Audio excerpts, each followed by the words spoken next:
नमस्कार, मैं अनुषी और स्वागत है आपका newstrack.com पर। आज हम बात करेंगे बहुत ही अहम मुद्दे के बारे में। खादी वस्त्र ही नहीं, यहाँ एक विचार है।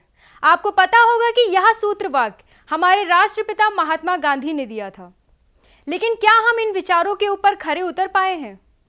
पिछले साल कैट ने चीनी सामानों का बहिष्कार करने का श्रेय लिया था। चलिए जानते हैं क्या है कैट और क्या था इसका अभियान।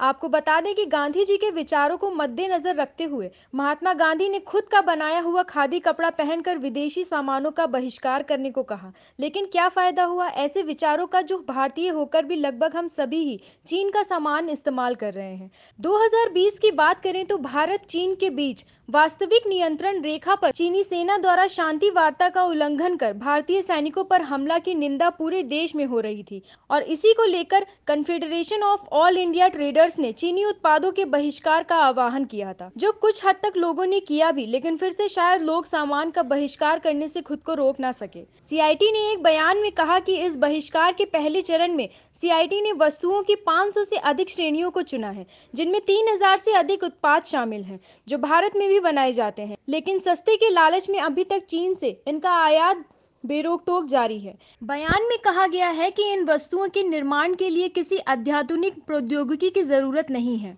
और यदि जरूरत भी पड़ती है तो भारत उसके लिए अच्छी तरह तैयार है और भारत में विनिर्मित वस्तुओं को चीनी वस्तुओं के स्थान पर अच्छी तरह से इस्तेमाल किया जा सकता है, जिससे इन वस्तुओं के लिए चीन पर भारत की निर्भरता घटेगी।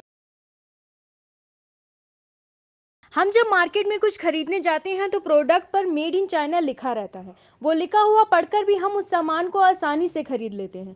त्योहारों की बात करें तो ज़्यादातर दिवाली में हम सभी अपने अपने घरों में लाइट्स लगवाते हैं, जो कि चाइना लाइट्स के नाम से मशहूर भी हो रखी होती है।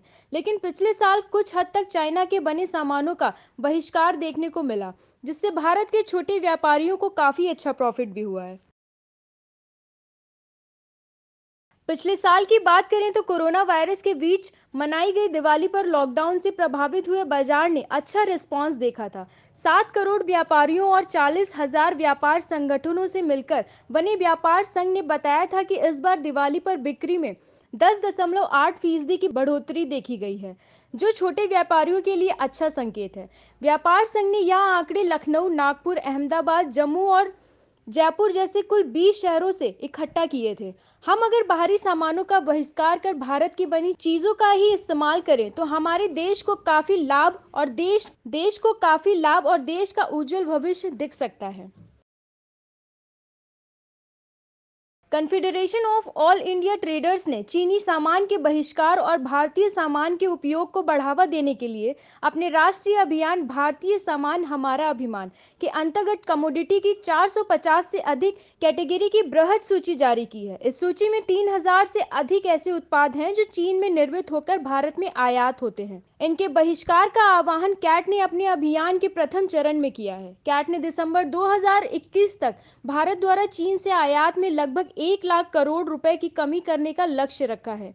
कैट की इस सूची में रोजमर्रा में काम आने वाली वस्तुएं, खिलौने, furnishing, fabric, textile, builder, hybrid, fashion April, खाद्यान्न, घड़ियां, जेम्स एवं ज्वेलरी, वस्त्र, स्टेशनरी, कागज, घरेलू फेंगशुई आइटम्स, दिवाली एवं होली का सामान, चश्मे, टेपेस्ट्री मटेरियल आदि शामिल हैं। क्या आप भी चाइना के सामानों का बहिष्कार कर रहे हैं? अगर हाँ तो कमेंट सेक्शन में अपने विचार जरूर बताएं। आप देख रहे हैं न्यूज़ ट्रैक। ऐसी ही ताज़ा तरीन खबरों को देखने के लिए बने रहें आप newstrack.com के साथ।